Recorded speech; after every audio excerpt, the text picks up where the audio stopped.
Big Boss season 6 day 58 live. ഇന്നത്തെ പ്രധാനപ്പെട്ട ആകർഷണം ചലഞ്ചേഴ്സ് വരുന്നു എന്നുള്ളതാണ്. സാബു മോന്റെ വരവിനെ കുറിച്ചിട്ട് നേരത്തെ തന്നെ പല ആളുകളും കൺഫേം ചെയ്തിരുന്നു. പ്രൊമോയിൽ നമ്മൾ അദ്ദേഹത്തിന്റെ ഒരു ഒരു ചെറിയ ഫ്രെയിം കണ്ടതാണ്. സാബു ആയിരിക്കും ആദ്യം ഹൗസിലേക്ക് കടന്നു വരിക എന്നുള്ളതാണ് തോന്നുന്നത്. ഈ ചലഞ്ചേഴ്സ് ആയിട്ട് വരുന്ന ആളുകൾ കണ്ടസ്റ്റൻസിൽ മികച്ച രീതിയിൽ ഗെയിം ഇൻഡിവിജ്വൽ ആയിട്ട് കൊണ്ടുപോകുന്ന ആളുകളെ ടാർഗറ്റ് ചെയ്യുന്നില്ല എന്നുള്ളതിനെ കുറിച്ചിട്ടും മുന്നേ തന്നെ പലയിടത്തും വീഡിയോസ് കണ്ടിരുന്നു. അപ്പോൾ അത്തരത്തിൽ വലിയ കാര്യമായിട്ടുള്ള സസ്പെൻസ് ഇല്ലാത്ത ഒരു എൻട്രിയാണ്. ഈ ചലഞ്ചേഴ്സ് വരുന്നതിന് മുൻപ് തന്നെ ഗെയിമിൽ നിലവിലുള്ള ചില ഡിസ്കഷൻസിനെ കുറിച്ചിട്ട് എടുത്തു പറയേണ്ടതുണ്ട്. ചലഞ്ചേഴ്സ് വന്നു കഴിഞ്ഞാൽ കംപ്ലീറ്റ് ആയിട്ട് ഇതെല്ലാം മറക്കാൻ സാധ്യതയുണ്ട്. ഇന്നലെ രാവിലെ അപ്ലോഡ് ചെയ്ത വീഡിയോയിലാണോ വൈകിട്ടത്തെ റിവ്യൂലാണോ എന്നുള്ളത് അറിയില്ല. അൻസിബയുടെ ഒരു ഗെയിം അപ്രോച്ചിനെ കുറിച്ചിട്ട് ഒരു കാര്യം നമ്മൾ ഡിസ്കസ് ചെയ്തിരുന്നു. അത് ഇങ്ങനെയാണ്: അൻസിബ എല്ലാ ആഴ്ചയും പോകണം എന്നൊക്കെ പറയും. എല്ലാ ദിവസവും അങ്ങനെ പറയും. ഒരു താല്പര്യമില്ലാത്തതുപോലെ അഭിനയിക്കും. വീക്കെൻഡ് എപ്പിസോഡുകളിൽ ലാലേട്ടൻ എല്ലാ ആൾക്കാരെ സേവ് ആക്കുന്ന സമയത്ത്, എല്ലാവരും സന്തോഷിക്കുന്ന സമയത്ത് അൻസിബ നിരാശപ്പെടും. അയ്യോ, പോവാൻ പറ്റിയില്ലല്ലോ. ഇതൊരു ഗെയിം അപ്രോച്ച് ആണ് എന്നുള്ളതാണ് സിജോ ഇന്ന് രാവിലെ പറയുന്നത്. നമ്മൾ വിചാരിച്ച അതേ രീതിയിൽ തന്നെയാണ് അവരും അതിനെ നോക്കിക്കാണുന്നത്.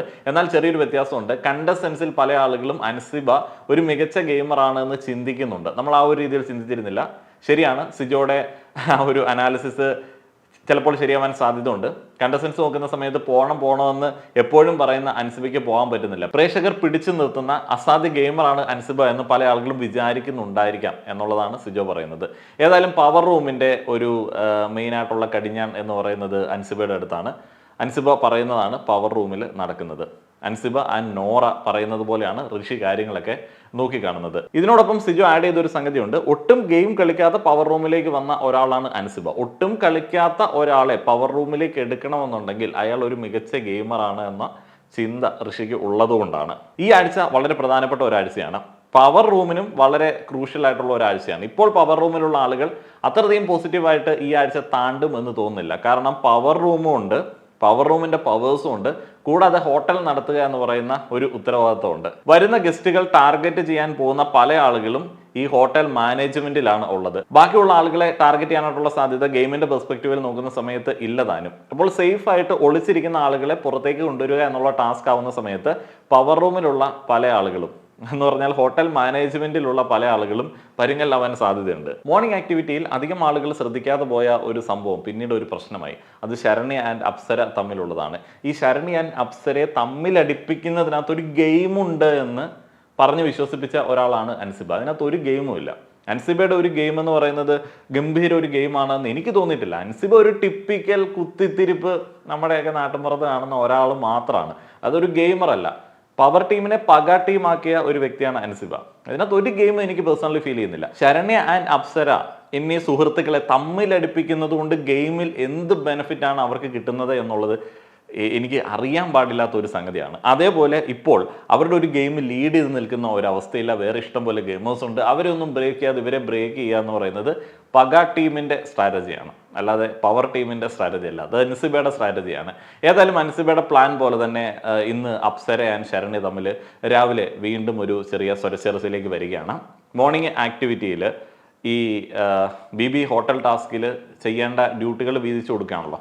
അപ്പോൾ ഇവര് എന്റർടൈൻമെന്റ് ആൻഡ് സ്പാ ആണ് കൂടുതൽ ആവശ്യപ്പെട്ടത്, ടണൽ ടീം. അപ്പോൾ സായിയുണ്ട്, നന്ദനുണ്ട്, ശരണ്യുണ്ട്, അപ്സരയുണ്ട്.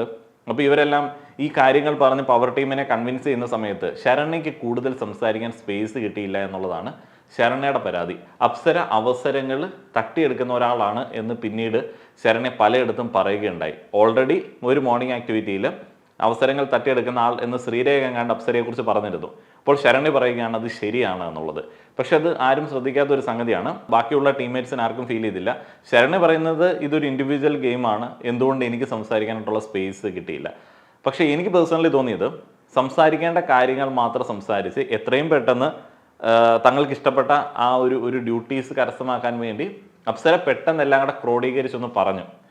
അപ്പം നന്ദന ആൻഡ് സായി ഒക്കെ പറഞ്ഞതും കുറച്ചും കൂടെ ഏറ്റെടുത്ത് അപ്സര ക്ലിയർ ആക്കി അവിടെ പറയുകയാണ് ചെയ്തത്. അതൊരു അൺവാണ്ടഡ് ഈഗോ പ്രശ്നമായിരുന്നു. ശരണ്യ ഇതിൽ ഈഗോ വെക്കരുത് എന്ന് പറഞ്ഞത് പിന്നീട് വലിയ പ്രശ്നമായിട്ട് മാറുകയുണ്ടായി. ഇതൊരു വലിയ പ്രശ്നമായി എന്നുണ്ടെങ്കിലും ഈ ഒരു പ്രശ്നത്തെ മൈൻഡ് ചെയ്യാതെ വിടാനായിട്ടുള്ള സാഹചര്യമായിരുന്നു ഹൗസിലുണ്ടായിരുന്നത്.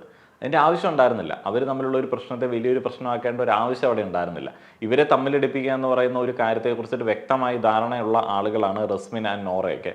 അൻസിബ ഒന്നും ഡയറക്റ്റ് ഇതിനകത്തേക്ക് ഇറങ്ങി കളിക്കില്ലല്ലോ. അപ്പം നോറ ആൻഡ് റസ്മിൻ ഈ ഒരു പ്രശ്നത്തിലേക്ക് അൺവാണ്ടഡ് ആയിട്ട് വെറുപ്പിക്കുന്ന രീതിയിലേക്ക് കുത്തി കയറുന്നതാണ് നമുക്ക് കാണാൻ സാധിക്കുന്നത്. അപ്സരയുടെ അടുത്ത് പോകുന്നു, അപ്സരയുടെ സൈഡ് പിടിച്ചിട്ട് കുറേയധികം കാര്യങ്ങൾ കേൾക്കുന്നു, തിരിച്ച് ശരണയുടെ അടുത്ത് വന്നിട്ട് ആ ശരണയുടെ സൈഡ് പിടിച്ച് കുറേയധികം കാര്യങ്ങൾ കേൾക്കുന്നു. എന്നിട്ട് രണ്ടാൾക്കാരും കൂടെ ഇവരെ തമ്മിൽ സംസാരിക്കാനായിട്ടുള്ള സാഹചര്യങ്ങളോ അവർക്ക് സ്പേസോ കൊടുക്കാതെ നോറ ആൻഡ് അതേപോലെ തന്നെ റസ്മിൻ ചുമ്മാ ഇങ്ങനെ എന്തൊക്കെയോ പറഞ്ഞുകൊണ്ടിരിക്കുകയാണ്. ഇതിങ്ങനെ അങ്ങോട്ടും ഇങ്ങോട്ടും പോയി ഇങ്ങോട്ടും ഇങ്ങോട്ടും വന്ന് പറയുമ്പോഴത്തേന് വേറെ ആളുകൾ ഇടപെടുന്ന സമയത്ത് ഇവർ വല്ലാതെ അങ്ങോട്ട് അകലുകയാണ്, വല്ലാതെ അങ്ങോട്ട് ദേഷ്യം വരികയാണ്. അപ്സരയ്ക്ക് വിഷമമുണ്ട്, ശരണിക്ക് ദേഷ്യം വരുന്നുണ്ട്, നന്ദനയൊക്കെ കുറച്ചും കൂടെ കോമൺ സെൻസോടെ ഈ ഒരു കാര്യങ്ങളെ നോക്കിക്കാണുന്നുണ്ട്. ഈ നോറ ഇടയിലേക്ക് ഇങ്ങനെ കുത്തി കയറുന്നത് നന്ദന ചോദ്യം ചെയ്യുന്നുണ്ട്. എന്നിട്ട് പിന്നെ അതൊരു ഇഷ്യൂ ആയിട്ട് വരുന്നുണ്ട്. നന്ദനയ്ക്ക് തീരെ റെസ്പെക്റ്റ് ഇല്ല എന്നുള്ളതാണ് നോറ പിന്നീട് പറയുന്നത്. റസ്മിന് ഭയങ്കര ഓവറാണ്. ഏതായാലും അതിനുശേഷം ഈ പറയുന്ന കാര്യങ്ങൾ തൻ്റെ ഒരു സുഹൃത്തായിട്ടുള്ള ജാസ്മിനോട് പറയുന്നുണ്ട്. ജാസ്മിനെ ഇപ്പം ആകെ ചേച്ചി എന്ന് വിളിച്ച് ഒന്ന് പരിഗണിക്കുന്നത് നന്ദനയാണ് എന്ന് എനിക്ക് തോന്നാറുണ്ട്. ഇനി ചലഞ്ചേഴ്സിനെ കുറിച്ചിട്ടാണ്. ചലഞ്ചേഴ്സ് ഇപ്പോൾ ഹൗസിൽ എത്തിയിട്ടുണ്ടാവും.